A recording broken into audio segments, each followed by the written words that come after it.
Dealing with a bully is like playing a game of chess. But not really, because bullies really lack any normal level of brain functioning. Today on rLounge, make your move. Checkmate, baby. Up first, a world record holder of lies. Sister-in-law insulted my kids, so I exposed her lies. Sister-in-law is the kind of mom that always has to one-up other kids. She constantly talks about how her kids are smarter, taller, faster, etc. than her friends' kids. She literally bragged about them peeing more than her friends' kids when they were babies. It was worse when my husband and I had our twins. Suddenly, everything was a competition that her kids always won. One of my girls rolled over at 4 months. Her son had rolled over when he was just a week old. The twins both took their first steps around 13 months. Her daughter was running at 4 months. She didn't exactly start walking until around 16 months. She even changed the weight of her kids' birth weights, which makes them both heavier than the current heaviest newborn in America. It's so weird that she feels the need to tell such obvious lies, especially to people who know she's lying because they were there when her kids were small. I got annoyed when she went from lying about her own kids to telling me there's something wrong with mine. The girls are a few months shy of 2, and they're both healthy, on track, and hitting their milestones. Sister-in-law has become obsessed with the idea that there is something wrong with them because they're not speaking in long sentences. Of course they're not. They're not even 2. They're both developmentally on track, but she insists that her children were speaking in 5 to 6 word phrases by 18 months. Spoiler, they were not.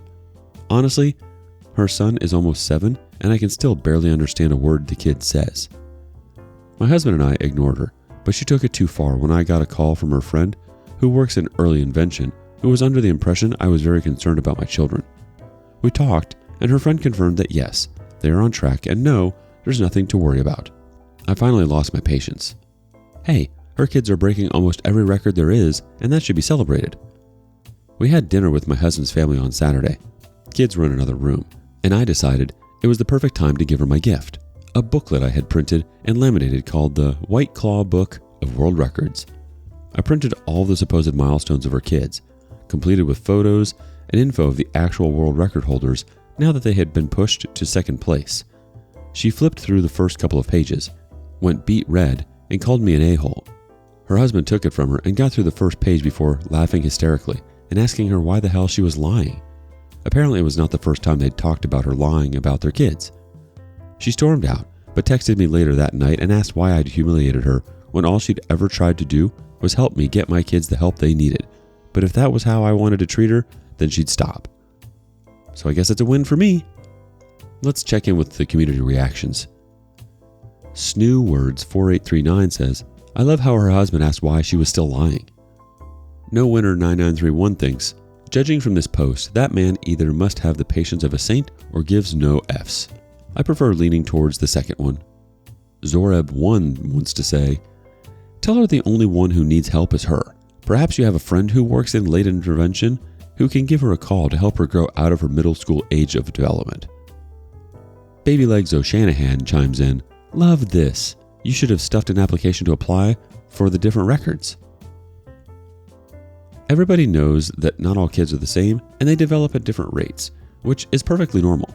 It's hilarious and sad that she's so insecure about herself that she's now dragging in her kids and using them as leverage for an ego boost. You must be one of the best people she knows, OP, for her to want to tear you and your kids down like that. I would have had the same reaction when she had her friend called to check in on you. That's way too far. Spewing so many lies that it then affected you. No thanks. She deserved to be embarrassed. She had to be put in her place. If she should be worried about anybody's kids, it should be her own. Do you think OP took it too far? Do you have a sister-in-law or brother-in-law who likes to use their kid to compete with you? Let us know below. Next, setting the record straight, one board member at a time. How I gutted my HOA. This is the story of how I completely changed out my community's HOA board and foreclosed on one of their houses after they disrespected me. Backstory. A few years ago, I bought my first house in a medium-sized 500 to 1,000 homes neighborhood in a southern state. It had an HOA, but I actually picked the neighborhood because they had the lowest HOA dues in the city, the fewest rules, and the house was by far the nicest one I could afford in my budget. After a few weeks, I get a violation notice from the HOA telling me that I had 2 violations needing correction. My lawn was not green enough. My trash cans were too close to my driveway. I was thoroughly confused about number 1 as it was February, in the middle of winter, so of course my lawn was dead, like pretty much everyone else's. So I had assumed that either this was a mistake or an existing offense from the previous owner. As for the trash cans, I kept them on the side of my house, and I think when the HOA came by, my trash cans stuck out past the side wall, approximately a foot. So how dare I? I shrugged them off and continued on. Come March, I got another notice, this time fining me for both violations. Each one cost me $100, and they wanted the money in 2 weeks. I was pissed. This has made no sense, and I was not about to let them just try and get money for BS violations. So, I called the management company that worked with the board to get them appealed. The lady told me that I needed to appeal directly to the board, and that I could do so in the next annual meeting in a few days. So, I, of course, showed up to the meeting. Prior to it starting, I met with a few homeowners and learned that they were all there for similar BS violations, and were pissed off too. I then talked with one of the members of the board about the fine appeals process. He was an older guy, in his 70s, with short gray hair and a very worn and angry face. He asked what I was getting fined for, and when I told him, he just looked at me and said, "And you should get fined for that. Young people like you not taking care of their homes is the whole reason I got on this board. Learn to be a better property owner." This dude was the VP of a volunteer board telling me that I did not know how to take care of my house. What a sad life. The meeting then started, and the moderator mentioned that since this was an annual meeting, we would be voting on 3/5 board members. They had some applicants to the board, and we could also nominate someone today. That's when I had the idea of how I could get my revenge. When the election part of the meeting came, I nominated myself, gave some BS speech about HOAs are not here to make money, and that I wanted to serve my community. I won in a landslide, and you could see the board members getting annoyed because they had scowled during my speech. After the meeting, I appealed my violations in a very elegant way, and they agreed to waive my trash can violation. As for the grass one, since I had weeds growing in my yard, like tiny patches in the corner, they were still fining me because the weeds were turning yellow after I sprayed them. I was dumbfounded how they could get away with this, but they used a technicality in the bylaws that I had signed, so I ended up losing $100. Revenge. I will be honest, I had not expected this to work. After joining the board of 5, including myself, I was appointed secretary and had to help maintain meeting notes and review records.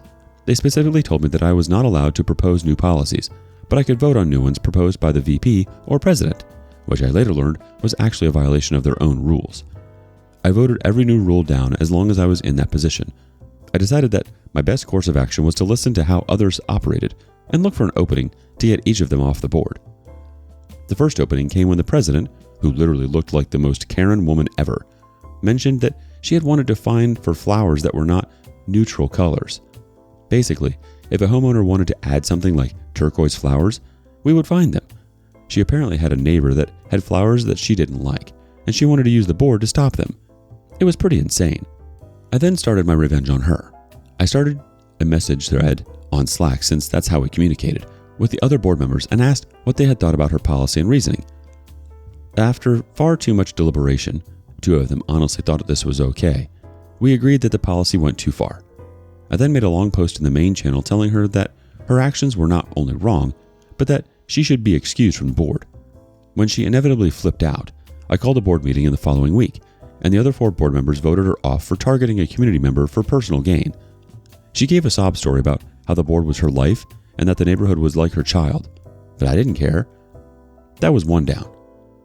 I convinced one of my good neighbor friends to join a little later on to take her spot. The next members I targeted were the treasurer and director, as I wanted to save the VP for last. They were actually pretty easy to get off the board because they were very easily swayed by public opinion. So I made a fake account on Nextdoor and waited until spring, when most of the violations go out. When the letters went out, I looked for angry posts on Nextdoor. I then would comment on each one, giving them the first names of the 2 board members as the culprits, and told them to come to the next HOA meeting to appeal. It worked far better than I had expected. During the next meeting, over 50 people showed up and called out those by name. It was glorious. During the open session, community members grilled those 2 for their poor policies, even though they did not make most of them. The VP, now president after the other one resigned, tried to defend them, but ultimately failed. 2 members were so distraught after the meeting, and I told them that maybe they should resign, and they both did. There was 2 more down, both of which were replaced by a couple who came to the same meeting and wanted to get rid of these rules. Finally, the board had flipped to 4 out of 5 people wanting to get rid of all these dumb rules. The president, however, was still the same old angry, hateful man. He tried to add more rules to increase violation revenue, and we voted him down every time. He started to get annoyed, but stayed steadfast to the board. I tried a lot of tactics to get him to leave, and not much swayed him. A few months went by, and we started with a new management company. They had a much better style of property management and a website for looking through our community's records as well as automated reports. When we got our first fines report, I hit pay dirt. The president's house appeared, and he owed around $10,000. Apparently, he had open violations that he never paid, and the other management company hid it from the board for him, since he had been on the board for close to 7 years. So, I looked into remedies. Since his fines were over $3,000, our bylaws stated that a majority vote of the board could start an HOA foreclosure on the home, which I still think is insane that HOAs can do that. So, I got all the docs together and double-checked with the new management company that the fines were correct, which they confirmed. I called an emergency board session, presented the information, and 4/5 of us voted to start the foreclosure process. The guy got angry, cursed, and left the meeting. We were informed a few days later that the president had resigned, paid his fine, and put his house up for sale. While I am sad we couldn't force a foreclosure, at least he was off the board. I'm currently president to this day and have reduced the fining policy to be a maximum of $400, and homeowners can appeal anytime that they wish digitally. In addition, I have banned any grass fines until May, and trash can violations have been super relaxed. Moral of the story: never fine me $200, call me a stupid young kid, and expect to not lose your house.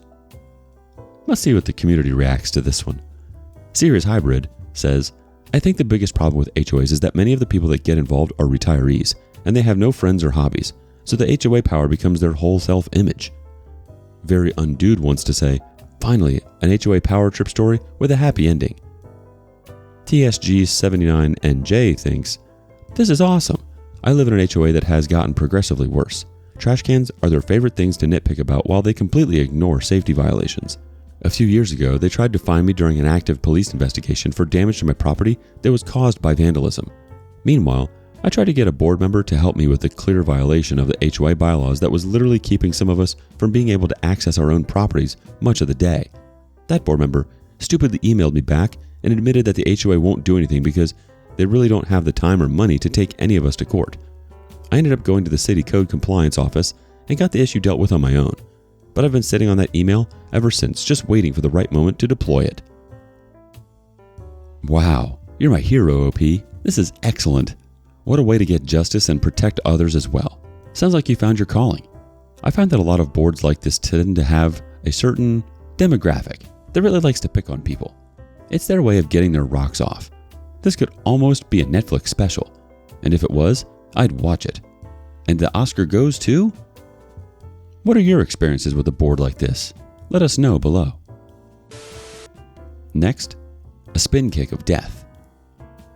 Don't destroy my sandcastle and you won't break your toe. It's that simple. I'm at a proper beach for the first time in decades, and this story just came up in conversation. I totally forgot about it until today, and thrilled there's a sub to share it with. I grew up in California, but not close enough to the beach to go there often, so it was a major treat for my brother and me. One summer when I was about 8, which would have made my brother about 6 or 7, we were having a blast building sandcastles with our little plastic pails and shovels. We'd found a spot with just the right amount of moisture in the sand for maximum structural integrity. It had towers and a moat and everything. We were about to call our mom over to look at it when this bigger kid, my age or a bit older, did a running jump in the middle of the castle, and he didn't stop there. He kept jumping around and kicking until it was totally leveled, laughing the whole time. I knew when it was pointless to object, so I sat there silently while my little brother cried until the kid finished his destruction and ran off. I hugged my brother and said we'd build another one. He said tearfully, "But he'll just kick it down again." I looked around for a moment and saw a large flat rock jutting up through the sand, about a foot high in my memory, and seemingly sunk very deep. I told him not to worry and immediately got to work coating the rock in a layer of wet sand. I don't know if my brother understood, but we started rebuilding our masterpiece. We didn't get very far before we saw a big kid coming and moved out of his way. He did an elaborate spin kick right into the rock and collapsed instantly with a scream, grabbing his foot. I don't remember him saying anything to us, but just dragged himself up and limped away crying. Little brother and I repaired the damage to our castle and continued building happily. My memory is hazy after this, but I feel like I saw a woman, who I assumed was Big Kid's mother, arguing with my mom. Somehow I knew I wouldn't be in trouble, so I didn't worry about it, and she never even brought it up with us. I got my sense of poetic retribution from her. Finn. ETA. Thinking about it now, this basically is my only style of revenge. It only occurs at the exact moment someone is being an a-hole. I did something similar to my manager, who kept eating my prep back when I worked at a restaurant. I kept asking him not to, as I carefully portioned my prep and it took time to replace. But he'd just laugh and keep doing it. Eventually, I started hiding my real prep and filling my usual container with leftover prep I dug out of the compost after he'd scraped it off customer plates. Everyone was happy, but I was happier. Edit 2. I was the only woman in the kitchen and he was a boomer. Could I make it any more obvious? Which may be why he never took me seriously any of the 100 times I told him to stop. I switched careers, but still drop by there occasionally and plan to tell him one day, when the time feels right. Knowing him, he'll probably say something about how funny it was when I used to nag him about stealing my mice. I'm patient. I can wait. Edit 3. Yes, I promise that when that day comes, I will make an update here. Let's see some of those community reactions, shall we? Fu Ward says, that tale made me remember my youth. When I was in like 2nd or 3rd grade, we would build sandcastles in the playground sand area, and the older kids would always come by later and stomp our work back down to level ground. Eventually, we had enough, and someone suggested we sharpen sticks in the nearby trees and place our spikes vertically in the sand. We did a great job and left. I did not witness the aftermath, but the older kids did stop stomping on our sandcastles. Aussie Bird chimes in, always a good idea to have a solid foundation when building anything. 530 SS State says, when my nieces were very small, they were at the beach with their dad, and some woman came up to him and said the girls hit her, much bigger son. My cousin looked sternly at his daughters and said, what did we say about not hitting? The youngest, then about 4, said, Daddy, that big boy kept bothering us and throwing sand at us. I told him to leave us alone, but he wouldn't. So we told him again, very loud, but he still wouldn't leave us alone, so I hit him. My cousin turned to the boy's mom and said, well, there you go. Again with the bullies, but that revenge was sweet. Hey, these people have to learn somehow. Bet he thought twice before kicking anything or stepping in sand again. You taught that guy an important life lesson, and it's impressive that you were able to outsmart him at such a young age. Keep outsmarting those who choose to belittle others, OP. Change this world one bully at a time. Do you have a similar story? Share it with us below. Thank you for joining us today on rLounge. Before you go, be sure to like and subscribe and hit that notification bell. If you have something you want to say regarding today's content, share that with us in the comments below.